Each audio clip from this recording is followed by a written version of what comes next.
After surviving the chaos of crime, betrayal, and prison, John Kiriamiti steps back into Nairobi expecting a second chance. But freedom is not as simple as opening a door. No. Society remembers his name. It remembers his reputation. It remembers his past. Doors that were once open now remain shut. Opportunities vanish. Trust is scarce and streets. The same streets that once rewarded cunning now demand a price for every misstep. Imagine walking out of prison with nothing but your name, your past, and a fragile hope that life will give you a second chance. Imagine wanting to change, but the world refuses to forget who you used to be.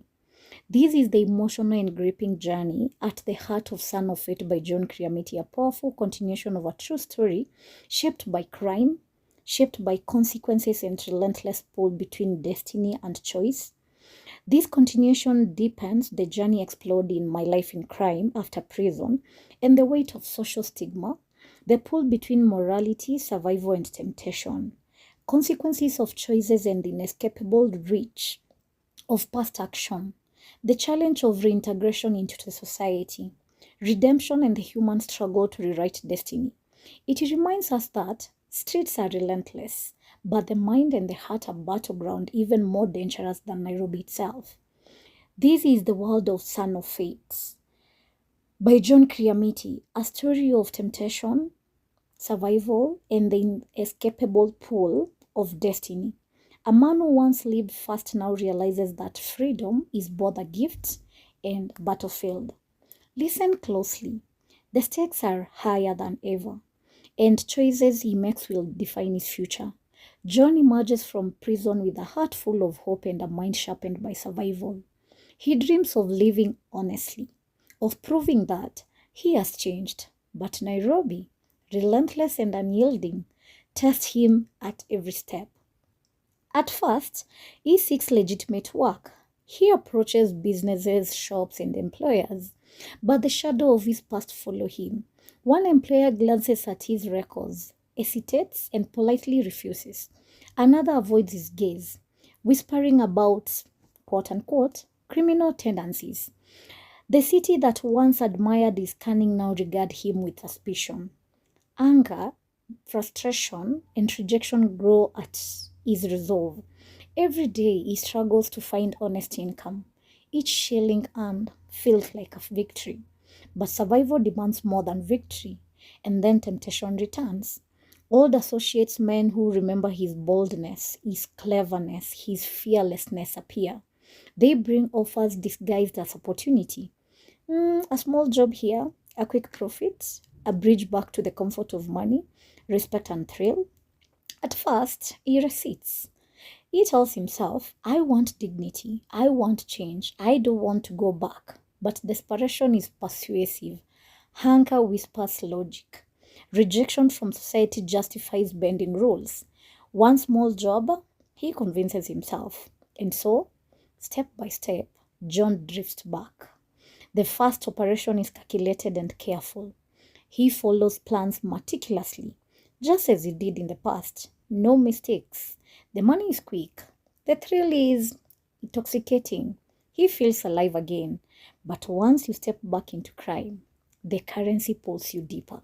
Soon, the jobs grow riskier, robbing armored trucks, planning large thefts, and dealing with dangerous middlemen.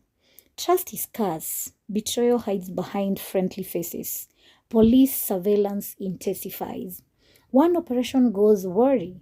An associate, trusted and close self information. Sirens wail. Shots ring out. John barely escapes with his life, abandoning months of careful planning. That night, alone in a dim hideout, he realizes that skill alone cannot shield him. Survival demands constant vigilance, and even the luck is never guaranteed. Through the chaos, John confronts the pull of his own morality. Every theft, every deception chips away at the man he hopes to be. He questions, am I still capable of change? Or is my past my destiny? Behind bars once more, reflection replaces adrenaline. He observes other prisoners, each a story of circumstance, poor choices, and human weakness. He confronts his own action in harsh light, not as a legend, not as a criminal mastermind, but as a man who must face the consequences of repeated choices. In this silence, he begins to understand redemption. It is not granted by freedom or society. It is earned through accountability, courage, and the willingness to confront one's past honestly. Son of Fate is not merely about crime, no. It is a profound exploration of fate, choice, and human resilience.